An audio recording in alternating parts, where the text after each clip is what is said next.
Hello everyone. जैसे कि आप परिचित ही हैं कि आरपीएससी के द्वारा 25 सितंबर को वरिष्ठ अध्यापक एसएस का जो सिलेबस है उसको मेजर रिवैम्प किया गया है। उसमें काफ़ी आधारभूत जो है परिवर्तन किए गए हैं। हम ये देखने का प्रयास करेंगे कि हाल ही में जो आरपीएससी की परीक्षाएं हो रही हैं और जिस प्रकार से आरपीएससी के द्वारा लगातार पेपर टफ बनाए जा रहे हैं, जिसका कि एक बानगी जो भी रिजल्ट आया है स्कूल लेक्चरर पॉलिटिकल साइंस का, जहां 225 में से मात्र 6 स्टूडेंट ही पास हो पाए थे, जिसकी वजह थी कि जो जीएस का पेपर था उसमें 40% लोग नंबर ही नहीं ला पाए। तो उसी आलोक में जो आरपीएससी के द्वारा लगातार परीक्षा प्रणाली को टफ बनाया जा रहा है और जो हमारे एसएस का जो ये पेपर है इसमें जो नए चैप्टर्स जोड़े गए हैं और उन चैप्टर्स के लिए हमारी क्या रणनीति हो, ओवरऑल हमारी क्या रणनीति हो, साथ ही हम ये देखने का भी प्रयास करेंगे कि कौन कौन से टॉपिक्स पर्टिकुलर हटाए गए हैं और अंत में हमारा इस परीक्षा को जो होने वाली है उसको पास करने के लिए हमारी उपयुक्त रणनीति क्या हो। ये मैं इसलिए कह रहा हूँ कि मुझे आरपीएससी की परीक्षाओं देने का एक लंबा अनुभव रहा है। स्कूल लेक्चरर में 16th रैंक रही है, असिस्टेंट प्रोफेसर में 4th रैंक रही है, 3 बार आरएस के इंटरव्यू दिए हैं और फाइनल सिलेक्शन दिया है एलाइड सर्विस में। तो जो किस तरह का एक तैयारी का टेम्पो होता है, क्या हमारी रणनीति होनी चाहिए, उस पर भी हम साथ के साथ चर्चा करते हुए चलेंगे। तो देखते हैं, सबसे पहले हम देखिए राजस्थान का जो भूगोल का पार्ट है इसमें कोई ड्रास्टिक चेंज नहीं है, कोई भी इसमें फेरबदल नहीं की गई है। जैसे टॉपिक्स हैं उनको वैसा का वैसा ही रख लिया गया है। अब बात आती है कि राजस्थान के भूगोल के लिए हम बुक कौन सी पढ़ें। देखिए राजस्थान के भूगोल के लिए काफ़ी सारी बुक्स अवेलेबल है। यदि आप चाहें कि आपका मैक्सिमम क्वेश्चन इससे सॉल्व हो जाएं तो आप कुलदीप यादव जी हैं, उनकी गाइड आती है, आप उसको इस पर्टिकुलर पेपर के लिए राजस्थान और विश्व के भूगोल के लिए उसका अध्ययन कर सकते हैं। तो एक उसका आपके लिए बहुत बेहतर रहेगा। अब बात आती है राजस्थान का इतिहास, जिस सब्जेक्ट से मैं खुद असिस्टेंट प्रोफेसर हूँ, उसमें हमारी क्या रणनीति होगी और क्या चेंजेस किए गए, ये बहुत महत्वपूर्ण है। देखिए राजस्थान की प्राचीन संस्कृति और सभ्यता, ये एक नया इसमें टॉपिक जोड़ा गया है। इसी प्रकार 18वीं सदी तक राजस्थान के इतिहास, राजस्थान की राजवंशीय रियासतें, इनको जोड़ा गया है। हटाया क्या गया है इसके संदर्भ में? देखिए पहले राजस्थान की जो 4 संस्कृतियां थी, गढ़ेश्वर है, कालीबंगा है, आहाड़ है और बैराट है, इनको जोड़ा गया था। लेकिन अब राजस्थान के जितनी भी पुरातात्विक संस्कृतियां हैं उनको सभी और उनसे संबंधित सभी स्थलों को इसके अंतर्गत जोड़ दिया गया है। अर्थात ये अमूर्त है प्राचीन भारत की, राजस्थान की प्राचीन संस्कृतियों स्थल। अब इसमें प्राक हड़प्पाई जो संस्कृति देखते हैं, जिसको हम सूथी सिसवाल संस्कृति कहते हैं, पहले सूथी सिसवाल संस्कृति इसमें नहीं आती थी, सूथी सिसवाल कल्चर। अब वो सूथी सिसवाल कल्चर जो है इसके अंतर्गत आ जाएगी। ये प्राक हड़प्पाई संस्कृति है। इसी प्रकार हकरा जो मृदभाणों की संस्कृति है, जिसके स्थल भी राजस्थान से मिलते हैं, हकरा मृदभाण, हकरा मृदभाण संस्कृति जो है वो भी इसके अंतर्गत आ जाएगी।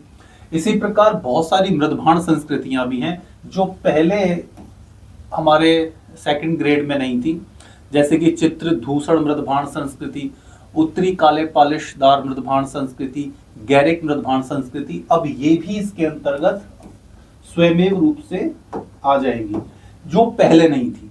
अर्थात उसने 4 शब्द तो हटा दिए, 4 संस्कृति, लेकिन जोड़ बहुत दिया है, जो इसको समझने की आवश्यकता है कि इसके अंदर जोड़ा क्या क्या है। इसी प्रकार पहले जो राजवंश थे उसमें मूल रूप से गुर्जर प्रतिहार और चौहान थे। अब गुर्जर प्रतिहार और चौहानों को तो हटा दिया, लेकिन अब क्या दे दिया, 18वीं शताब्दी तक, अर्थात आरंभ से लेकर और 18वीं शताब्दी तक राजस्थान में जितने भी राजवंशों ने राज शासन किया है अलग अलग कालों में, वो सारे इसके अंतर सम्मिलित है। चाहे वो गुहिल हो, राठौड़ हो, चावड़ा हो, भाटी हो, जाट हो, शेखावत हो, कछवा हो, वो सारे के सारे इसके अंतर्गत अब आ गए। जिनमें गुर्जर प्रतिहार भी हैं, चौहान भी हैं, सोलंकी भी हैं। अर्थात अब आपको बहुत ही गहरा अध्ययन करना पड़ेगा राजस्थान के इतिहास के लिए। बाकी का जो है वो एज इट इज ही रखा गया है, जो पहले भी था, दिल्ली सल्तनत के साथ संबंध पहले भी था, अब भी है। राजस्थान और मुगल संबंध, जो मुगलों के साथ सहयोग और संघर्ष हुआ, वो भी इसके अंतर्गत है। राजस्थान में स्वतंत्रता संग्राम, 1857 की क्रांति, राजनीतिक जागरण, प्रजामंडल आंदोलन, किसानों का आंदोलन, ये सारे भी इसके अंतर्गत विद्यमान है। लेकिन एक जो चीज नई जोड़ दी गई है और जो अपने आप में बहुत ही महत्वपूर्ण है, वो है राजस्थान के प्रमुख व्यक्तित्व।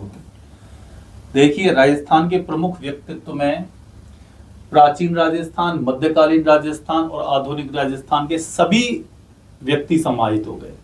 सभी पुरुष और सभी महत्वपूर्ण महिलाएं, चाहे वो राजस्थान के प्रजामंडल आंदोलन से रिलेटेड व्यक्ति हैं, चाहे वो कृषक आंदोलन से रिलेटेड व्यक्ति हैं, चाहे वो राजस्थान के इतिहासकार हैं जैसे गौरीशंकर हीराचंद ओझा, चाहे वो दशरथ शर्मा हो, चाहे मध्यकाल के भक्ति संत हो, चाहे मध्यकाल के शासक हों। अर्थात सारे के सारे जो प्रमुख व्यक्तित्व जिन्होंने राजस्थान के इतिहास में, उसकी संस्कृति में, उसके कला में, उसकी धर्म में योगदान दिया है, वो समस्त व्यक्ति अब आपके पाठ्यक्रम के अंतर्गत आ गए हैं। अब बात आती है राजस्थान की कला और संस्कृति। इसमें जो 3 नए टॉपिक जोड़े गए हैं वो है एक स्मारक, एक है हस्तशिल्प और एक है नाट्य कला। वैसे हम इनका अध्ययन करते रहे हैं जीएस के पॉइंट ऑफ व्यू से, लेकिन अब पर्टिकुलर जोड़ दिया गया है। विशेष रूप से हम स्मारकों की बात करें तो इसके अंतर्गत क्या क्या नई चीज जुड़ जाएंगी, जैसे कि कुएं, बावड़ियां, मस्जिद आदि इसके अंतर्गत अब समाहित हो गई। मंदिर, दुर्ग और महल तो पहले से ही थे, अब कुएं, बावड़ियां और मस्जिद जैसे जो नए स्मारक और स्थापत्य हैं वो भी इसके अंतर्गत समाहित हो जाएंगे।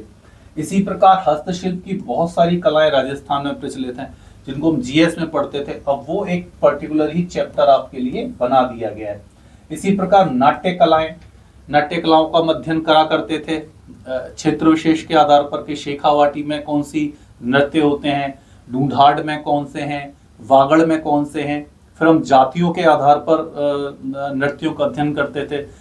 फिर हम त्योहार के हिसाब से जो हैं वो नाट्यों का अध्ययन किया करते थे। तो अब वो पर्टिकुलर एक चैप्टर ही बना दिया है जिसमें आपको नाट्य कलाओं के विषय में और गहरे ढंग से अध्ययन, नृत्य और नाट्य कलाओं के विषय में विशेष रूप से अध्ययन करना पड़ेगा कि राजस्थान में नाट्य के कौन कौन से स्कूल हैं, कौन कौन से उनके संप्रदाय हैं और कहाँ कहाँ उनकी शाखाएं हैं और कौन कौन से व्यक्तित्व उससे जुड़े हुए हैं। अब बात आती है हमारी राजस्थान की राजनीतिक एवं प्रशासनिक व्यवस्थाओं में। राजस्थान की पॉलिटी और एडमिनिस्ट्रेशन में सबसे ज्यादा बड़े बदलाव हुए हैं और जिस तरह से पॉलिटी और हिस्ट्री को लगातार टफ बनाया जाता रहा है वो हमारे लिए बहुत ध्यान से देखने की चीज है। यदि हम राजस्थान की हिस्ट्री पे आए कि आपके सामने प्रश्न उपस्थित हो सकता है कि सर राजस्थान के हम क्या अध्ययन करें, तो देखिए राजस्थान के अंतर्गत काफी सारी बुक्स मार्केट्स में अवेलेबल हैं। उनमें से आप जो भी बुक आपको सूट होती है आप उसको यूज कर सकते हैं।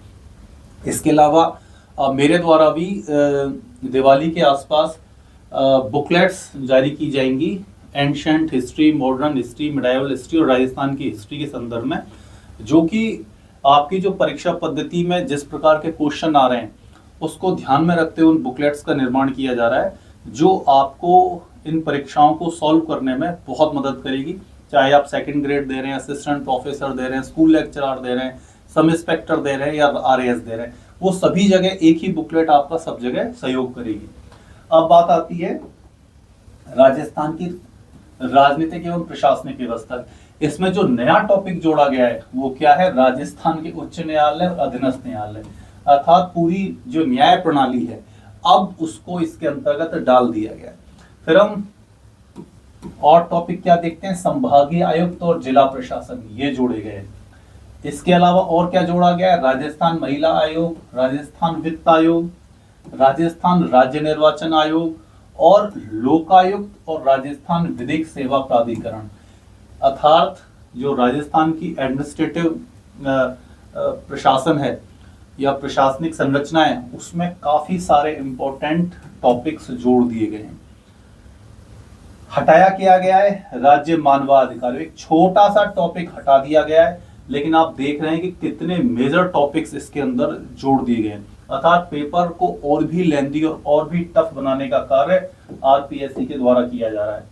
पहले से ही पेपर बहुत टफ आ रहे थे, अब ये जो नए टॉपिक्स आए हैं उसके के बाद तो ये और भी ज्यादा लेंदी होने वाला है। अब बात करते हैं राजस्थान की समसामयिक घटनाएं। ये टॉपिक्स फिर से जोड़ दिए गए। प्रमुख स्थान समसामयिक मुद्दे, कल्याण और विकास से संबंधित राज्य की नई योजनाएं और पहल, जो भी नई पॉलिसीज गवर्नमेंट ऑफ राजस्थान के द्वारा जारी की जाती है उसका अध्ययन अब आपको करना होगा। बाकी ये टॉपिक 2 पहले के। प्रश्न उपस्थित होता है कि सर जो जीएस है उसको कैसे हैंडल करें। देखिए, बहुत सारे टीचर क्या बोलते हैं कि आप जीएस को छोड़ दीजिए, करंट अफेयर्स को छोड़ दीजिए, और लास्ट का जो 2-3 मंथ्स आता है उसमें आप उसको हैंडल करिए या उसको पढ़िए।